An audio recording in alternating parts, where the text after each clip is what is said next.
వరద బాధితుల పంపిణీ కోసం ప్రత్యేకంగా 5 రకాల తినుబండారాలు సిద్ధం చేశామని మంత్రి పొంగూరు నారాయణ తెలిపారు. విజయవాడలో వరద బాధితులకు పంపిణీ చేసేందుకు పలు రకాల ఆహార పదార్థాలను రాష్ట్ర ప్రభుత్వం ప్యాక్ చేయించింది.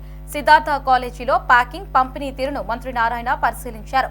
ఒక్కో ప్యాకెట్లో 6 యాపిల్స్, 6 బిస్కెట్ ప్యాకెట్లు, 2 లీటర్ల పాల ప్యాకెట్లు, 3 నూడిల్స్ ప్యాకెట్లు, 2 లీటర్ల వాటర్ బాటిల్స్ ఉన్నాయని తెలిపారు.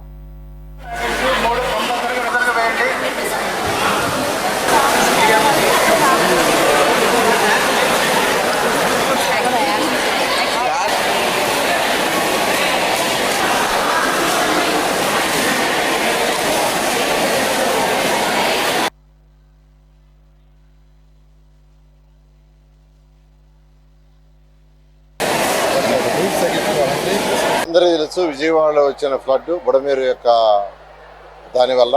అయితే ముఖ్యమంత్రి గారు స్వయంగా వారే పర్యవేక్షిస్తూ ఎప్పటికప్పుడు మాకు మంత్రులకి, అధికారులకి ఇన్స్ట్రక్షన్స్ ఇవ్వడం, దాన్ని ఫాలోఅప్ చేస్తున్నాం.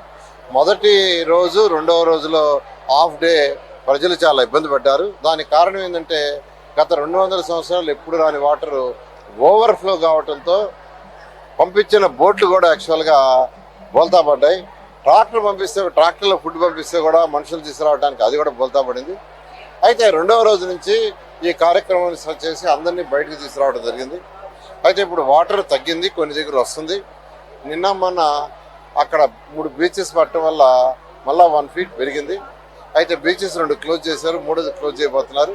అది క్లోజ్ చేయగానే 24 గంటల వాటర్ తగ్గిపోద్దని మేము అనుకుంటున్నాం. అది తగ్గిపోయిన వెంటనే యాక్చువల్గా శానిటేషన్ వర్కర్స్ మొత్తం 10,000 మంది వచ్చేస్తున్నారు. 10,000 మంది. ఎక్కడ వాటర్ పోయిన 24 గంటల్లో ఆ యొక్క రోడ్డుని, ఆ సైడ్ కెనాల్స్ని, ఆ పక్కనుండే ఇళ్ళని ఫైర్ వాళ్ళ సహాయంతో క్లీన్ చేసి, బ్లీచింగ్ చేసి, తర్వాత దానికి ఫాగింగ్ కూడా చేయడం జరుగుతుంది. ఆ విధంగా ఈ కార్యక్రమాన్ని టేకప్ చేసామండి. అయితే ఫుడ్ కొన్ని రోజులు 10 లక్షల ప్యాకెట్స్ పంపించాం.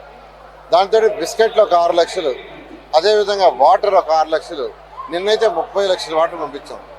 ఇప్పుడు అక్కడ ఉన్నవాళ్ళు మాకు ఫుడ్ వద్దు, కుక్కుడు ఫుడ్ వద్దు, డ్రై ఫుడ్ పంపించమంటున్నారు.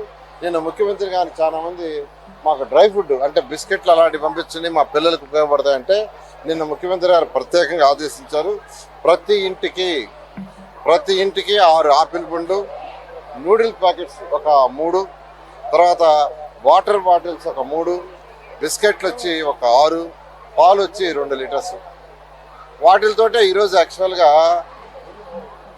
25 కేజీల బియ్యం, 1 కేజీ కందిపప్పు, 1 కేజీ పంచదార, 2 కేజీల ఉల్లిపాయలు, 2 కేజీల బంగాళదుంపలు, 1 లీటర్ పామాయిల్ అవి కూడా సప్లై చేస్తున్నారు. ఈ విధంగా ఎవ్వరు ఇబ్బంది పడదు కానీ ముఖ్యమంత్రి గారు అన్నీ చేస్తున్నారండి. ఎవ్వరికి ఇబ్బంది లేదు. ప్రతి ఒక్కరూ ఈరోజు ముఖ్యమంత్రి గారి మీద నమ్మకం